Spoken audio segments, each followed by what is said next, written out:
sana magpasalamat sa'yo sa pagligtas mo kay Belle. Oo naman. Hindi ko naman pwedeng pabayaan si Belle.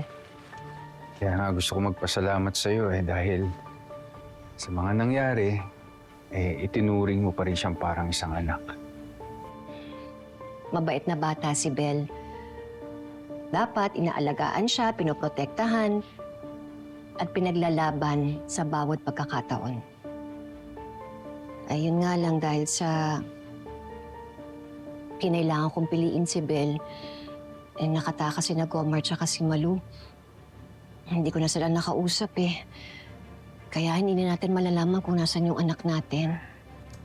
Naku, kung gusto sa'yo, pagdating kay Malu at Gomar, huwag mo nang intindihin yung dalawang yun. Wala kang mapapala doon sa dalawang yun Paano yung anak natin? Paano kung buhay pa siya? Paano natin siya mahahanap? Mahahanap din natin na. Malalaman mo rin. Paano nga?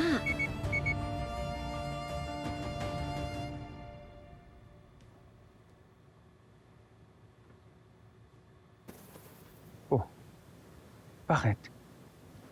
May nag-message sa akin. Alam daw niya kung nasan yung anak ko.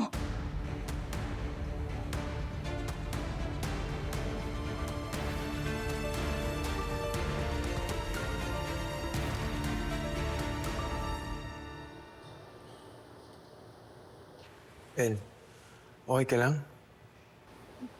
Okay na ako. So, anong plano mo ngayon? Hindi ko na alam, Wesley. Basta hindi na to tama. Sobra na ang ginawa ni Mommy Why would she even do that to you? Kung adopted ka at ayaw niya sa'yo, bakit hindi ka na lang niya bitawan? Bakit kailangan niya pang gawin niya sa'yo? She's literally trying to ruin you. Hindi ko rin alam kung anong gusto niyang mangyari. But one thing's clear. I'm done being manipulated. So what? Just gonna confront her? Oo. Kakausapin ko siya. But this time, I'll make sure na hindi ako aalis until she answers all of my questions. Kanino nang galing yung message? Hindi ko alam. Kasi wala namang pangalan Phone number lang Kung ako sa'yo, huwag ka maniwala dyan. Alam mo na maraming scammer ngayon, di ba? Pero kailangan kong malaman Paano kung talagang alam niya kung nasan yung anak natin? Rosel, alam kong emotional ka sa paghahanap ng anak natin, pero huwag yun ang paiiralin mo. Huwag ka maniwala dyan sa message na yan. Chris, matagal akong nangulila sa anak ko. Lahat gagawin ko, lahat susubukan ko para lang mahanap siya.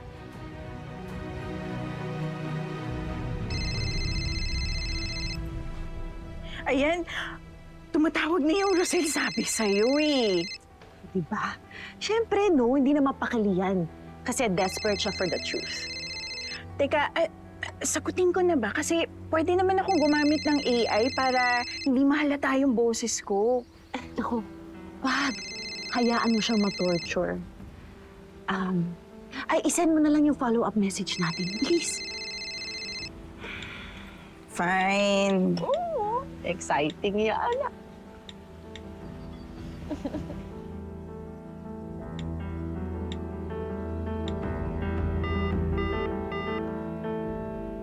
Pinatay yung cellphone niya. Sabi ko sa'yo huwag ka maniwala dyan Maraming scammer ngayon, Rosel. Paano nga niya nakuha yung number ko? At saka paano nila nalaman na hinahanap ko yung anak ko? Kasi nga, naniniwala ka sa kanila Kaya pinaglalaroan kanila. Ano ba tawag doon? Gullible? Nagiging gullible ka